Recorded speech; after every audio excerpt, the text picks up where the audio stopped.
ಪೂಜ್ಯಾಯ ರಾಘವೇಂದ್ರಾಯ ಸತ್ಯಧರ್ಮರತಾಯ ಚ ಭಜತಾಂ ಕಲ್ಪವೃಕ್ಷಾಯ ನಮತಾಂ ಕಾಮಧೇನುವೆ. ಓಂ ಶ್ರೀ ಗುರು ರಾಘವೇಂದ್ರಾಯ ನಮಃ. ಎಲ್ಲರಿಗೂ ರಾಯರ ಅನುಗ್ರಹ ಯೂಟ್ಯೂಬ್ ಚಾನಲ್ಗೆ ಸ್ವಾಗತ. ಹಾಗೆ ಇನ್ನು ಚಾನೆಲ್ನ ಸಬ್ಸ್ಕ್ರೈಬ್ ಮಾಡ್ಕೊಂಡಿಲ್ಲ ಅಂತ ಅಂದ್ರೆ ದಯವಿಟ್ಟು ಸಬ್ಸ್ಕ್ರೈಬ್ ಮಾಡ್ಕೊಂಡು ಈ ವಿಡಿಯೋಗೊಂದು ಲೈಕ್ ಮಾಡ್ತಾ ಬನ್ನಿ ಇವತ್ತಿನ ವಿಡಿಯೋನ ಮುಂದುವರ್ಸೋಣ. ಕೆಲವೊಬ್ರು ತಂದೆ ತಾಯಿಯಿಂದನೂ ಕೂಡ ರಾಯರ ಭಕ್ತರು ಇರ್ತಾರೆ. ತಂದೆ ತಾಯಿ ನಂಬ್ತಾ ಇರ್ತಾರೆ, ಅದ್ರಿಂದನೇ ಮಕ್ಕಳು ಕೂಡ ನಂಬೋದಕ್ ಶುರು ಮಾಡಿರ್ತಾರೆ. ಇನ್ ಕೆಲವ್ರಿಗೆ ಅಷ್ಟೊಂದು ರಾಯರ ಬಗ್ಗೆ ಗೊತ್ತಿರಲ್ಲ. ಚಿಕ್ಕ ವಯಸ್ಸಿಂದ ಮಧ್ಯದಲ್ಲಿ ಯಾವ್ದೋ ಒಂದು ಇನ್ಸಿಡೆಂಟ್ ನಡೆಯುತ್ತೆ, ಆ ಇನ್ಸಿಡೆಂಟ್ಗೆ ರಾಯರ ಕಾರಣ ಆಗಿರ್ತಾರೆ, ಅಲ್ಲಿಂದ ನಂಬೋದಕ್ಕೆ ಶುರು ಮಾಡ್ತಾರೆ. ಸೊ ನನ್ನ ಜೀವನದಲ್ಲೂ ಅದೇ ರೀತಿ ಆಗಿದ್ದು. ನಾನು ಚಿಕ್ಕ ವಯಸ್ಸಿಂದ ರಾಯರ ಭಕ್ತೆ ಅಲ್ಲ, ರಾಯರ ಬಗ್ಗೆ ಯಾವುದೇ ರೀತಿ ವಿಚಾರಗಳು ನನಗೆ ಗೊತ್ತಿರ್ಲಿಲ್ಲ.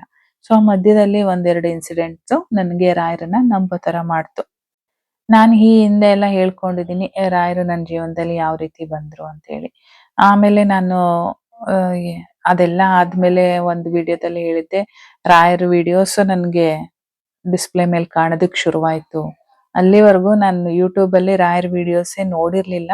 ನಾನು ಯಾವಾಗ ಮಠಕ್ಕೆ ಹೋಗಿ ಬನ್ನೋ ಅಲ್ಲಿಂದ ನನಗೆ ರಾಯರ ವಿಡಿಯೋಸ್ ಕಾಣಿಸೋದಕ್ಕೆ ಶುರುವಾಯ್ತು. ಏನಿರ್ಬೋದು ನೋಡೋಣ ಅಂತ ಹೇಳಿ ಒಂದು ವಿಡಿಯೋನ ಪ್ಲೇ ಮಾಡಿದೆ.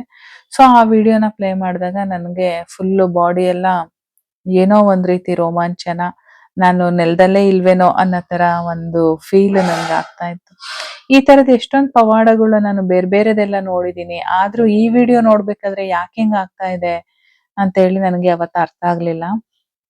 ಏನೋ ಇದೆಯಲ್ಲ ಇಲ್ಲಿ ಅಂತ ಹೇಳಿ ಅದಾದ್ಮೇಲೆ ಇನ್ನು ಹೆಚ್ಚು ಹೆಚ್ಚು ವಿಡಿಯೋಸ್ ನ ನೋಡೋದಕ್ಕೆ ಶುರು ಮಾಡಿದೆ. ಸೊ ನಾನು ಕೆಲ್ಸಕ್ಕೆ ಹೋಗೋದ್ರಿಂದ ಹೋಗ್ತಾ ಬರ್ತಾ ಬಸ್ಸಲ್ಲಿ ನಂದು ಅದೇ ಕೆಲಸ ಆಗಿತ್ತು. ಒಂದು ಹಾಫ್ ಅನ್ ಅವರ್ ವಿಡಿಯೋ ತಗೊಂಡ್ರೆ ಹೋಗ್ಬೇಕಾದ್ರೆ ಒಂದು, ಬರ್ಬೇಕಾದ್ರೆ ಒಂದು, ಯಾಕೆಂದ್ರೆ ನಂದು ಹಾಫ್ ಅನ್ ಅವರ್ ಜರ್ನಿ ಅಷ್ಟೇನೆ. ಈ ರೀತಿ ನೋಡ್ತಾ ಇದ್ದೆ. ಪ್ರತಿ ಒಂದು ವಿಡಿಯೋಗಳು ನೋಡ್ಬೇಕಾದ್ರೆ ನನ್ಗೆ ಅದೇ ರೀತಿ ಫೀಲ್ ಆಗ್ತಾ ಇತ್ತು, ಚೇಂಜಸ್ಸೇ ಇಲ್ಲ. ಈಗ್ಲೂ ಅಷ್ಟೇನೆ, ನಂಗೆ ರಾಯರ್ ಪವಾಡದ ಯಾವ್ದಾದ್ರು ವಿಡಿಯೋಸ್ ನೋಡ್ತಾ ಇದ್ರೆ ಕಂಪ್ಲೀಟ್ ನಂದು ಬಾಡಿ ವೈಬ್ರೇಷನ್ ಚೇಂಜ್ ಆಗುತ್ತೆ. ಆ ರೀತಿಯಾಗಿ ಚೇಂಜ್ ಮಾಡಿರ್ತಕ್ಕಂಥ ಮೊದಲ ಒಂದು ಈ ಕತೆ ನಾನು ಒಂದು ಯೂಟ್ಯೂಬ್ ಅಲ್ಲಿ ನೋಡಿದ್ದೆ. ಆ ಕತೆನ ನಿಮ್ಮ ಹತ್ರ ಹೇಳ್ಬೇಕು ಅಂತ ಅನ್ನಿಸ್ತು. ಈ ಕತೆ ಕೇಳ್ಕೊಂಡು ನಾನು ಅವತ್ತು ರಾಯರ್ ವಿಡಿಯೋನ ಮೊದಲನೇ ವಿಡಿಯೋ ನಾನು ಇದ್ ನೋಡಿದ್ದು. ಇದ್ ನೋಡಾದ್ಮೇಲೆ ಹೆಚ್ಚು ಹೆಚ್ಚು ನೋಡೋದಕ್ಕೆ ಶುರು ಮಾಡಿದೆ. ಎಂತ ಪವಾಡ ಪುರುಷರು ಅಂತ ನನ್ಗೆ ಅಲ್ಲಿಂದ ಗೊತ್ತಾಯ್ತು. ಸೊ ನಿಮ್ಗೂ ಕೂಡ ಆ ಕತೆನ ಇವತ್ತು ಹೇಳ್ಬೇಕು ಅಂತ ಅನ್ಕೊಂಡಿದೀನಿ. ಅದೇನಪ್ಪಾ ಅಂತ ಅಂದ್ರೆ, ಒಂದು ಊರಲ್ಲಿ ಇಬ್ರು ಅಣ್ಣ ತಮ್ಮಂದ್ರು ಇರ್ತಾರೆ. ಸೊ ತಮ್ಮ ಏನ್ ಮಾಡ್ತಾನೆ, ಅಣ್ಣ ತಮ್ಮ ತುಂಬಾ ಚೆನ್ನಾಗಿರ್ತಾರೆ, ಮನೆಯಲ್ಲಿ ಒಳ್ಳೆ ಆಸ್ತಿ ಎಲ್ಲ ಚೆನ್ನಾಗಿರತ್ತೆ. ಸೊ ತಮ್ಮ ಏನ್ ಮಾಡ್ತಾನೆ, ಅಣ್ಣನ್ಗೆ ಮೋಸ ಮಾಡ್ಬಿಡ್ತಾನೆ. ಆಸ್ತಿ ಎಲ್ಲ ತನ್ನ ಹೆಸರಿಗೆ ಬರ್ಸ್ಕೊಬಿಟ್ಟು ಅಣ್ಣಂಗ್ ಮೋಸ ಮಾಡಿ ಅಣ್ಣನ್ ಮಕ್ಳು ಅಣ್ಣನ ಹೆಂಡತಿನ ಮನೆಯಿಂದ ಹೊರಗಡೆ ಹಾಕ್ಬಿಡ್ತಾನೆ. ಇದಾದ್ಮೇಲೆ ಅವ್ರಿಗೆ ಏನ್ ಮಾಡ್ಬೇಕು, ಸಾಯ್ಬೇಕಾ ಬದುಕ್ಬೇಕಾ ಅನ್ನೋದೇ ಗೊತ್ತಾಗೋದಿಲ್ಲ. ಆ ರೀತಿ ಒಂದು ಪರಿಸ್ಥಿತಿಗೆ ಬರ್ತಾರೆ. ನಾನು ಯಾವಾಗ್ಲೂ ಹೇಳ್ತಾ ಇರ್ತೀನಿ, ನಮ್ ಸ್ವಂತದವರಿಂದಾನೇ ನಮಗ್ ನೋವಾಗೋದು ಜಾಸ್ತಿ ಅಂತ ಹೇಳಿ ಅಲ್ವಾ. ಇಲ್ಲೂ ಅದೇ ಆಗಿರೋದು ನೋಡಿ. ಹೊರ್ಗಡೆಯವ್ರು ಯಾರು ಬಂದು ಅವ್ರಿಗೆ ನೋವು ಕೊಟ್ಟಿಲ್ಲ, ತನ್ನ ಒಡ ಹುಟ್ಟಿದವರು, ತನ್ನ ರಕ್ತ ಹಂಚ್ಕೊಂಡು ಹುಟ್ಟಿದವ್ರೆ ಕೂಡ ಈ ರೀತಿ ನೋವನ್ನ ಕೊಟ್ಟಿರೋದು ಅವ್ರಿಗೆ. ಸೊ ಏನ್ ಮಾಡೋದು ಅಂತ ಗೊತ್ತಾಗಲ್ಲ. ಅವಾಗ ಹೆಂಡತಿ ಮಕ್ಳನ್ನ ತವ್ರ ಮನೇಲಿ ಬಿಟ್ಬಿಟ್ಟು ಇವ್ರೇನ್ ಮಾಡ್ಬಿಡ್ತಾರೆ, ಸೀದಾ ಮಂತ್ರಾಲಯಕ್ಕೆ ಹೊರ್ಟೋಗ್ಬಿಡ್ತಾರೆ. ಸೊ ಅಲ್ಲಿ ರಾಯರ್ ಮುಂದೆ ಕುತ್ಕೊಂಡು, ನನ್ಗೆ ಮುಂದಕ್ ದಾರಿ ಗೊತ್ತಿಲ್ಲ, ಏನ್ ಮಾಡ್ಬೇಕು ಅಂತಾನು ತೋಚ್ತಾ ಇಲ್ಲ, ನನ್ಗೆ ಈ ರೀತಿ ಮೋಸ ಆಗ್ಬಿಟ್ಟಿದೆ, ನೀವೇ ದಾರಿ ತೋರಿಸ್ಬೇಕು, ನಾನ್ ನಿಮ್ ಪಾದಕ್ ಬಂದ್ ಬಿದ್ದಿದ್ದೀನಿ ಅಷ್ಟೇ. ನಾನು ಹೋದ್ರೆ ಇಲ್ಲಿಂದ ಚೆನ್ನಾಗ್ ಹೋಗ್ಬೇಕು, ಇಲ್ಲ ಅಂತ ಅಂದ್ರೆ ಇಲ್ಲೇ ನಾನ್ ಮಣ್ಣಾಗ್ಬಿಡ್ಬೇಕು, ನನಗೆ ಈ ಜೀವನ ಮಾಡಕ್ ಆಗ್ತಾ ಇಲ್ಲ, ನನಗ್ ಸಾಯ್ಬೇಕು ಅಂತ ಅನಿಸ್ತಾ ಇದೆ ಅಂತೇಳಿ ರಾಯರ ಮುಂದೆ ಕೇಳ್ಕೊಂಡು ಅವ್ರು ಅಲ್ಲೇ ಉಳ್ಕೊಬಿಡ್ತಾರೆ ಮಠದಲ್ಲೇನೆ. ಬೆಳಗ್ಗೆ ಎದ್ದೇಳೋದು, ತುಂಗಭದ್ರಾ ನದಿ ಸ್ನಾನ ಮಾಡೋದು, ತಗೊಂಡೋಗಿರೋದು ಒಂದೇ ಜೊತೆ ಬಟ್ಟೆ, ಅದನ್ನೇ ಅಲ್ಲೇ ತುಂಗಭದ್ರಾ ನದಿನಲ್ಲೇ ತೊಳ್ಕೊಳೋದು, ಒಣಗಾಕೋದು, ಮತ್ತೆ ದಿನ ಅದನ್ನೇ ಚೇಂಜ್ ಮಾಡೋದು, ರಾಯರಿಗ್ ಸೇವೆ ಮಾಡೋದು, ಮತ್ತೆ ನೈಟ್ ಆಯ್ತು ಅಂತ ಅಂದ್ರೆ ಅಲ್ಲೇ ಆವರಣದಲ್ಲಿ ಪ್ರಾಕಾರ ಏನಿದೆ ಅಲ್ಲೇ ಮಲ್ಕೊಳೋದು, ಮತ್ತೆ ಬೆಳಗ್ಗೆ ಎದ್ದೇಳೋದು, ಮತ್ತೆ ತುಂಗಭದ್ರಾ ನದಿ ಸ್ನಾನ ಮಾಡೋದು, ಮತ್ತೆ ಬಟ್ಟೆ ಚೇಂಜ್ ಮಾಡೋದು, ಮತ್ತೆ ರಾಯರಿಗ್ ಸೇವೆ ಮಾಡೋದು, ಅಲ್ಲೇ ಕೂಡ ಊಟ ಪ್ರಸಾದ ಏನಿರುತ್ತೆ ಅದನ್ನೇ ಸೇವಿಸೋದು, ಅಲ್ಲೇ ಮಲ್ಕೊಳೋದು. ಇದೇ ರೀತಿ ಮಾಡ್ತಾ ಇರ್ತಾರೆ ಅವರು. ಟೋಟಲ್ ಆಗಿ ಅವರು 29 ದಿನ ಆ ರೀತಿ ಅವ್ರ ದಿನಚರ್ಯೆ ನಡೆಯುತ್ತೆ. 30ನೇ ದಿನಕ್ಕೆ ಅವರು ಏನು ತುಂಗಭದ್ರಾ ನದಿಲಿ ಸ್ನಾನ ಮಾಡ್ತಾರೆ, ಸೇವೆ ಮಾಡ್ತಾರೆ, ಅಗೇನ್ ಊಟ ಮಾಡ್ತಾರೆ, ರಾತ್ರಿ ಆಗುತ್ತೆ, ರಾತ್ರಿ ಮಲಗ್ತಾರೆ ಅಲ್ಲೇ ಆವರಣದಲ್ಲಿ. ಬೆಳಗ್ಗೆ ಎದ್ದು ಅಲ್ಲಿ 4:30-5 ಗಂಟೆಗೆ ಏಳಿಸ್ತಾರಲ್ಲ, ಅವಾಗ ಏಳಿಸ್ತಾರಂತೆ. ಏಳಿಸ್ದಾಗ ಹಿಂಗೆ ರೈಟ್ ಹಿಂಗ್ ಒಂದ್ ಸೈಡ್ ಅಲ್ಲಿ ತಿರುಗಿ ಮಲಗಿರ್ತಾರಲ್ಲ, ಇನ್ನೊಂದ್ರೆ ಬಲ್ದ ಕಡೆಗೆ ನಾವು ಸಾಮಾನ್ಯ ತಿರ್ಕೊಂಡಿದ್ದಾಳದಲ್ವಾ, ಆ ರೀತಿ ಹಿಂಗ್ ಬಲಕ್ ತಿರುಗಿ ಎದ್ದೇಳ್ತಾರಂತೆ. ಅಲ್ಲಿ ಒಂದು ಕಾಯಿ ಮತ್ತೆ ಆ ಕಾಯಿ ಕೆಳಗಡೆ 500 ರೂಪಾಯಿ ದುಡ್ಡಿದೆಯಂತೆ. ಸೊ ಇವ್ರೇನ್ ಮಾಡ್ತಾರೆ, ಆ ಕಾಯಿನ ಎತ್ಕೊಂಡು, ಆ 500 ರೂಪಾಯಿ ದುಡ್ಡು ಎತ್ಕೊಂಡು ಅಲ್ಲಿ ಎಲ್ರಿಗೂ ಕೇಳ್ತಾರೆ, ಇದ್ ನಿಮ್ದಾ, ಇದು ನಿಮ್ದಾ, ನಿಮ್ದಾ ಅಂತ ಹೇಳ್ಬಿಟ್ಟು. ಯಾರು ನಮ್ದಲ್ಲ ನಮ್ದಲ್ಲ ಅಂತ ಹೇಳ್ತಾರೆ. ಯಾರು ಇಟ್ಟೋದ್ರು ಹಿಂಗೆ ಬಂದ್ ಹಿಂಗ್ ನನ್ ಪಕ್ಕ ಇಟ್ಟೋಗಿದ್ದೀರಲ್ಲ ತಲೆ ಹತ್ರ ಅಂತ ಹೇಳಿ ಇವ್ರು ತುಂಬಾ ಜನನ ಕೇಳ್ತಾರೆ. ಸೊ ಯಾರು ನಮ್ದಲ್ಲ ಅಂತಾನೆ ಹೇಳ್ತಾರೆ. ಇರ್ಲಿ ನೋಡೋಣ ಅಂತ ಹೇಳಿ ಅವ್ರ ಹತ್ರ ಒಂದ್ ಬ್ಯಾಗ್ ಇತ್ತಲ್ಲ, ಆ ಬ್ಯಾಗ್ ಅಲ್ಲಿ ಹಾಕೋಬಿಟ್ಟು ಅವರು ಯಥಾವತ್ತಾಗಿ ತುಂಗಭದ್ರಾ ನದಿಗೆ ಹೋಗಿ ಸ್ನಾನ ಮಾಡ್ಕೊಂಡ್ ಬಂದು ಸ್ನಾನಕ್ಕೆ ಅಂತ ಹೇಳಿ ಹೋಗ್ತಾರಂತೆ. ಸ್ನಾನಕ್ಕೆ ಹೋದಾಗ ಅವ್ರ ಹಿಂದೆ ಒಬ್ರು ಗುರುಗಳು ಹೋಗ್ತಾ ಇರ್ತಾರಂತೆ.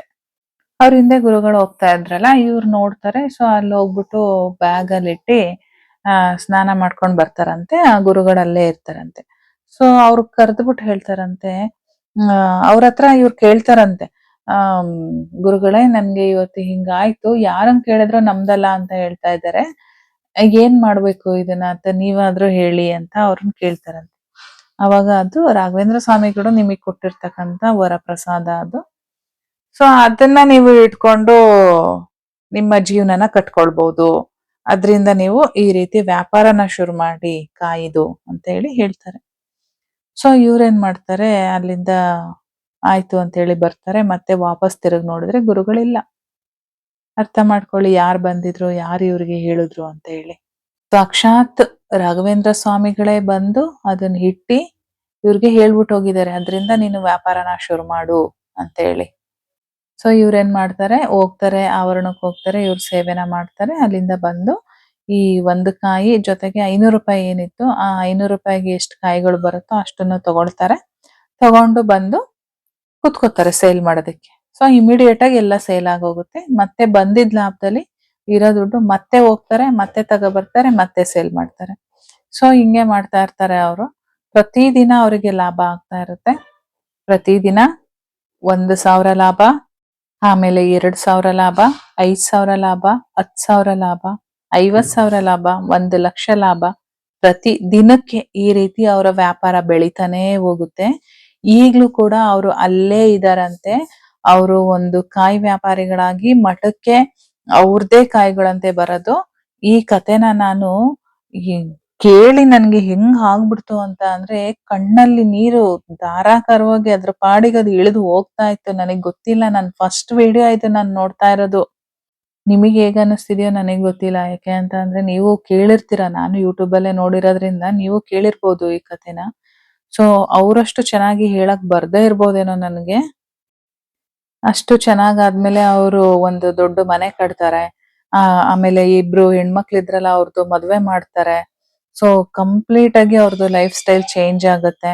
ಆಮೇಲೆ ಅಳಿಯಂದ್ರಿಗೆ ಒಳ್ಳೆ ಬಿಸ್ನೆಸ್ ಇವರೇ ಬಂಡವಾಳ ಹಾಕಿ ಎಲ್ಲ ಮಾಡ್ಕೊಡ್ತಾರಂತೆ. ಕೊನೆಗೆ ಅವರು ಬಂದು ಕರೀತಾರಂತೆ ಎಲ್ರುನು, ಈಗ ನಮ್ಮ ಹತ್ರ ಎಲ್ಲ ಇದೆಯಲ್ಲ, ಇನ್ನು ಯಾಕೆ ನಮ್ ಜೊತೆ ಬನ್ನಿ ಇದ್ಬಿಡಿ ಅಂತ ಹೇಳಿ. ಸೊ ಇವ್ರು ಅವಾಗ ಏನ್ ಹೇಳ್ತಾರೆ ಗೊತ್ತಾ, ಇದು ನನಗೆ ಮೆಚ್ಚಬೇಕಾಗಿರ್ತಕ್ಕಂಥದ್ದು. ಏನೂ ಇಲ್ದೆ ನಾನಿಲ್ಲಿಗ್ ಬಂದೆ, ನನ್ನ ಕಷ್ಟದಲ್ಲಿ ಇದ್ದಾಗ ಕೈ ಹಿಡ್ದಿರೋದು ಆ ರಾಯರು. ಅವತ್ತು ನಾನು ಇಲ್ಲಿ ಬಂದಾಗ ನಾನು ಎಷ್ಟು ಕಷ್ಟ ಇತ್ತು, ಈಗ ನಾನ್ ಚೆನ್ನಾಗಿದ್ದೀನಿ ಅಂತ ನಾನು ಅವ್ರನ್ನ ಬಿಟ್ಟು ಹೋಗಲ್ಲ. ನಾನ್ ಸಾಯೋವರೆಗೂ ನಾನು ಅವ್ರ ಸೇವೆ ಮಾಡ್ತೀನಿ. ಈಗ್ಲೂ ನೋಡಿ ನನ್ ಕಣ್ಣಲ್ಲಿ ನೀರ್ ತುಂಬ್ಕೊಳ್ತಾ ಇದೆ. ಆ ರೀತಿ ಹೇಳ್ತಾರಂತೆ, ನನ್ ಸಾಯೋವರೆಗೂ ನಾನು ನನ್ನ ಅಪ್ಪನ ಸೇವೆ ಮಾಡ್ತೀನಿ, ನಾನು ಇಲ್ಲೇ ಇರ್ತೀನಿ ಅಂತ. ಗಂಡ ಹೆಂಡತಿ ಅಲ್ಲೇ ಇದಾರಂತೆ, ಮಕ್ಕಳು ಮಾತ್ರ ಬ್ಯಾಂಗ್ಳೂರಲ್ಲಿ ಇದಾರಂತೆ. ಸೊ ಬೇರೆಯವ್ರಾಗಿದ್ದಿದ್ರೆ ಚೆನ್ನಾಗಿದ್ದ ತಕ್ಷಣ ಹೋಗ್ಬಿಡೋರೇನೋ. ಬಟ್ ರಾಯರ ಭಕ್ತರು ಯಾವತ್ತೂ ಆ ರೀತಿ ಹೋಗಲ್ಲ. ಯಾವಾಗ್ಲೂ ಅವ್ರ ಸೇವೆ ಮಾಡ್ಬೇಕು, ಅವ್ರ ಹತ್ರನೇ ಇರ್ಬೇಕು, ಅವ್ರ ಸನ್ನಿಧಿಲಿ ಇರ್ಬೇಕು ಅಂತ ಬಯಸ್ತಾರೆ. ಇದು ರಾಯರ ಭಕ್ತರಿಗಿರ್ತಕ್ಕಂಥ ಒಂದು ಪವರ್. ನನ್ಗೀಗ್ಲೂ ನಿಮ್ಮ ಹತ್ರ ಮಾತಾಡ್ತಾ ಮಾತಾಡ್ತಾ ಹೇಳ್ತಾ ಹೇಳ್ತಾ ಕಥೆನ ಕಣ್ಣಲ್ಲಿ ನೀರ್ ತುಂಬ್ಕೊಬಿಡ್ತು. ರಾಯರ ಪವಾಡ ಅಂದ್ರೇನೆ ಹಾಗಲ್ವಾ. ಸೊ ಈ ಕತೆ ಎಷ್ಟು ಜನಕ್ಕೆ ಮನ ಮುಟ್ಟಿದ್ಯೋ ನನಗ್ ಗೊತ್ತಿಲ್ಲ. ರಾಯರ ಭಕ್ತರಂತೂ ಈ ತರದ ಅದ್ಭುತವಾದ ಪವಾಡಗಳನ್ನ ಕೇಳ್ತಾ ಇರ್ಬೇಕು. ಕೇಳಿದ್ರೇನೆ ಅವರ ಒಂದು ಶಕ್ತಿ ನಮಗ್ ಗೊತ್ತಾಗ ಅಂತದ್ದು. ಹೆಚ್ಚು ಹೆಚ್ಚು ರಾಯರ ಪವಾಡದ ವಿಡಿಯೋಸ್ನ ನೋಡಿ ಯಾವ ರೀತಿ ಮನ್ಸು ಚೇಂಜ್ ಆಗುತ್ತೆ ಅಂತ ನಿಮ್ಗೆ ಗೊತ್ತಾಗುತ್ತೆ. ಸೊ ಈ ವಿಡಿಯೋ ಯಾಕೋ ನನ್ಗಂಗ ಅನ್ನಿಸ್ತು, ಇವತ್ತು ನಿಮ್ಮ ಹತ್ರ ಶೇರ್ ಮಾಡ್ಬೇಕು ಅಂತ ನಿನ್ನೆಯಿಂದ ತುಂಬಾ ಅನ್ನಿಸ್ತಾ ಇತ್ತು. ಹಾಗಾಗಿ ಇವತ್ತು ಅದೇ ವಿಡಿಯೋನ ಮಾಡಿದೀನಿ. ಇಷ್ಟ ಆಗಿದ್ರೆ ಲೈಕ್ ಮಾಡಿ. ಭಕ್ತರೆಲ್ಲರೂ, ರಾಯರ ಭಕ್ತರೆಲ್ಲರೂ ಕೂಡ ಓಂ ಶ್ರೀ ಗುರು ರಾಘವೇಂದ್ರಾಯ ನಮಃ ಅಂತ ಕಾಮೆಂಟ್ ಅಲ್ಲಿ ಬರೀರಿ. ಹಾಗೆ ಇನ್ನು ಚಾನೆಲ್ನ ಸಬ್ಸ್ಕ್ರೈಬ್ ಮಾಡ್ಕೊಂಡಿಲ್ಲ ಅಂತ ಅಂದ್ರೆ ದಯವಿಟ್ಟು ಸಬ್ಸ್ಕ್ರೈಬ್ ಮಾಡ್ಕೊಳ್ಳಿ. ನಾನು ಮತ್ತೆ ಸಿಗ್ತೀನಿ ಮುಂದಿನ ವಿಡಿಯೋದಲ್ಲಿ. ಅಲ್ಲಿವರೆಗೂ ಧನ್ಯವಾದಗಳು.